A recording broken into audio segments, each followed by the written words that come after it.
रामकृष्ण हरी. मी चैतन्य वाडेकर. गेल्या काही दिवसांमध्ये महाराष्ट्रात अनेक अशा संवेदनशील घटना घडत आहेत की ज्याने ठरवून सुद्धा आपण स्वतःला सावरू शकत नाही.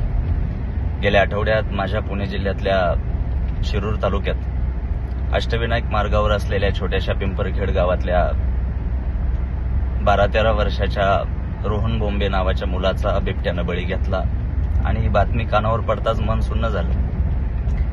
मला प्रश्न पडतो की आपलं मूल शाळेतून थोडंसं उशिरा घरी आलं तर आपला जीव कासावीस होतो. ज्या चिमुकल्यांचा बळी बिबट्यांनी घेतलाय त्यांच्या आईवडिलांची आज काय अवस्था असेल.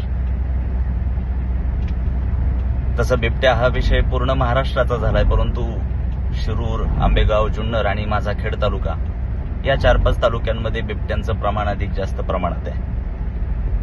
शासकीय अधिकाऱ्यांच्या आणि लोकप्रतिनिधींच्या नावाने गळा काढून काही होणार नाही, कारण कायमस्वरूपी उपाययोजना करायचं सोडून तात्पुरती मलमपट्टी लावण्याचं काम हे व्यवस्थेकडून सुरू आहे. अगोदरच आसमानी संकटानं शेतकऱ्याचं कंबरडं मोडलेलं असताना आता हे जंगली संकट, आणि अशा वेळी ह्युमन वाईल्ड लाईफ कॉन्फ्लिक्टवर सस्टेनेबल उपाययोजना करायच्या सोडून फक्त कमिशन मिळणाऱ्या कामांमध्येच आपली सिस्टम व्यस्त आहे. त्याच्यामुळं मी माझ्या शेतकरी बांधवांना आणि ग्रामीण भागातल्या माझ्या मित्रांना एकच सांगेल की आपली आणि आपल्या परिवाराची इत्तमभूत काळजी घ्या. शक्यतो रात्री बाहेर पडू नका आणि कामानिमित्त बाहेर पडलास तर आपल्या स्वसंरक्षणासाठी एक शस्त्र जवळ नक्की बाळगा. लवकरच सगळं काही ठीक होईल अशी आशा व्यक्त करतो.